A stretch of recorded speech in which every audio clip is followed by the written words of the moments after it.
Hi guys, it's Christy, and today I'm going to talk about the shiny new thing syndrome and what you can do about it.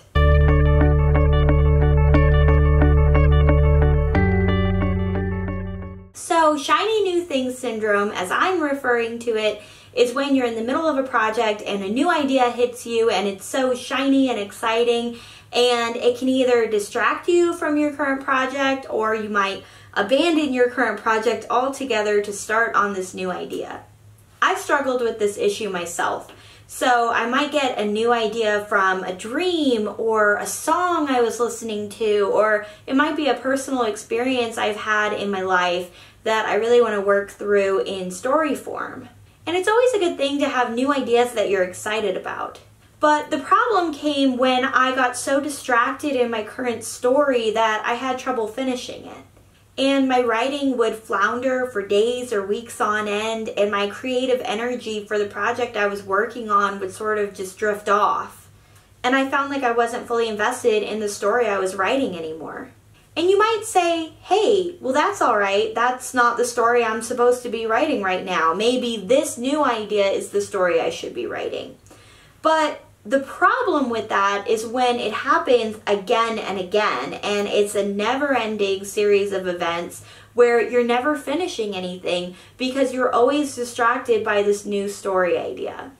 After doing some soul searching, I found that my problem really stemmed from two issues. One was my inability to focus, and two was not having a steadfast commitment to my current novel. So here are my recommendations for you if you're currently suffering from shiny new thing syndrome. Number one, keep an ideas journal. Every time you get a shiny new idea, write it down into that journal. And that journal is going to be dedicated to all ideas and exciting prospects. So the reason you should write down your ideas is that one, it gets it out of your brain for the time being, and two, it eases any anxieties that you might have about forgetting your idea. And from what I've experienced, a lot of the times if I have trouble getting an idea out of my head, it's because I'm so focused on remembering it. So writing all those ideas down in your journal is going to assure you that it's documented for later use and you can come back to it when your current project is finished. Number two is set hard goals for your current story, write them down, and commit to them. So you really want to set tangible goals for your current work. When you're not fully committed to your story, it just makes it so much harder to focus on it when you do have these exciting new ideas that bubble up. So if, for example, you want to finish your rough draft over the summer, you want to set some really tangible goals to get to that milestone.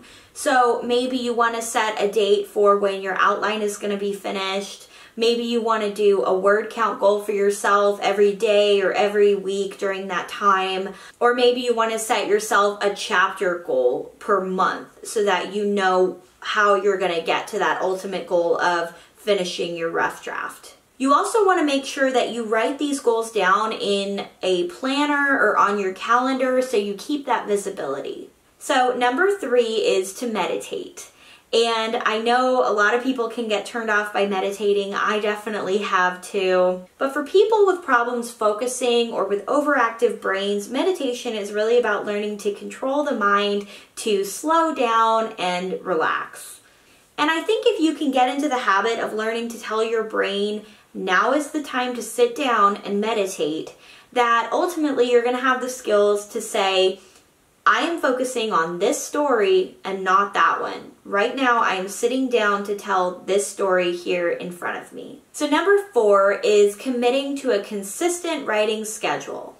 So I found that for me, part of my problem with getting distracted during my current story was an inability to trust myself to be able to finish all the projects that I wanted to finish. And that always left me questioning if the current story I was writing was the right story.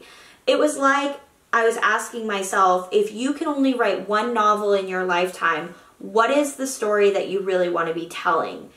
And that was dangerous for me because, you know, I was always questioning myself and I had a lot of self-doubt in what I was writing. But I learned that the reason I wasn't producing as much is because I didn't have a consistent writing schedule.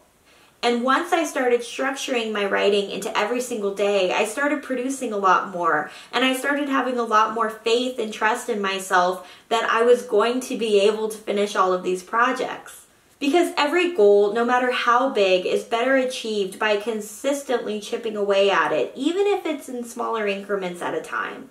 And number 5 is make a timeline for your projects. So I did this simply by writing down what project I was going to complete in what order.